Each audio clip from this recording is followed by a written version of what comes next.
All right, we're out here at Lebanon, Tennessee. If you remember, this was the 10 acres we cleared not too long ago.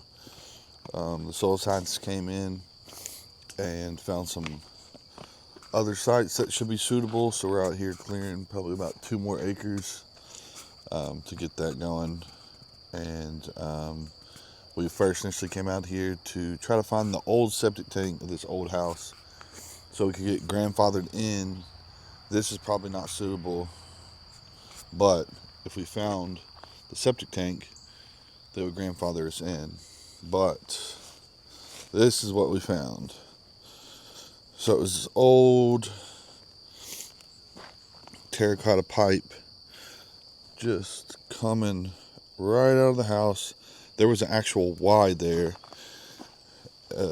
and it was stopped up, as you can imagine, and it literally ran all the way down. Fuck, this is so muddy. It ran all the way down, probably 150 feet into a what looked to be a sinkhole.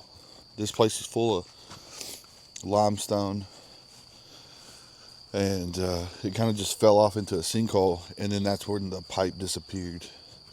So no septic tank at this point.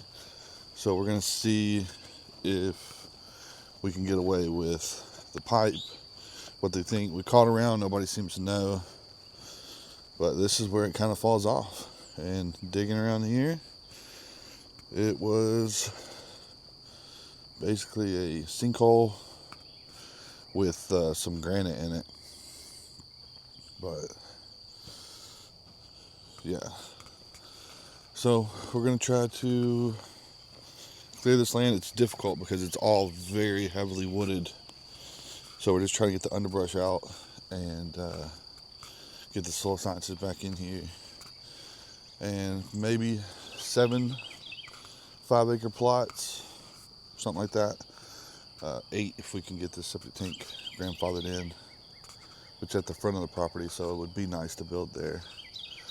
But yeah, that's the update here.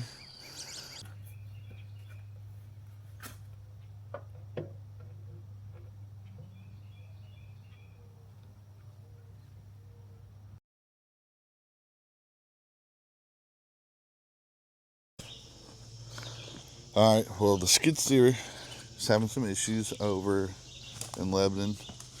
I got a fuel filter and a sensor for it, but we got a little bit to go there, and but we had to move projects because this one's kind of pressing.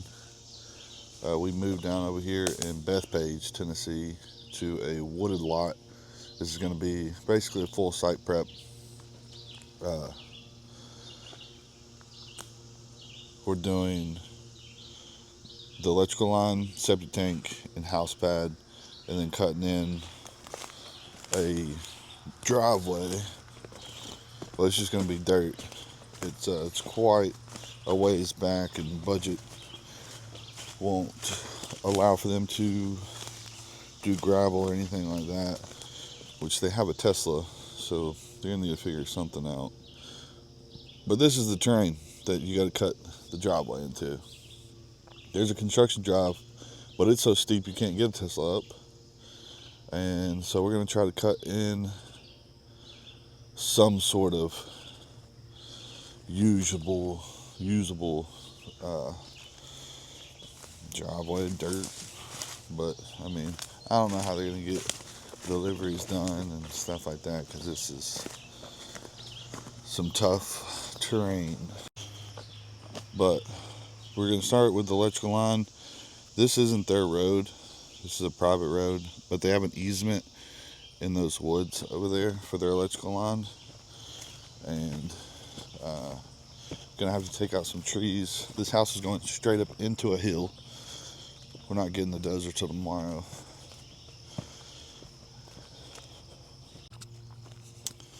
So this is where we're running the field lines down to. in this area right here. And up this hill is still going to be lead you up to the house path.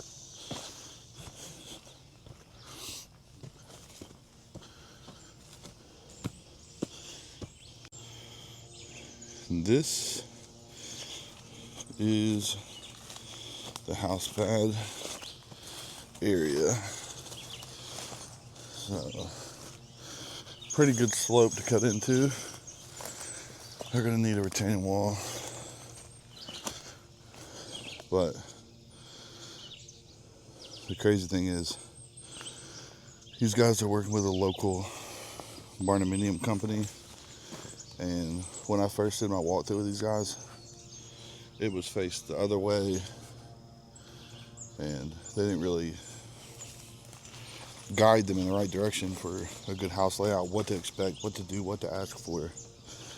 It's kind of a scary situation, and these people are just kind of going with it, and I'm trying to guide them and telling them what could potentially happen, what they need to do, and hopefully it works out. But looking like that was actually the secondary field lines. So we cut in the house pad, we'll probably put in the tank here on the right side of the house and run those field lines down here.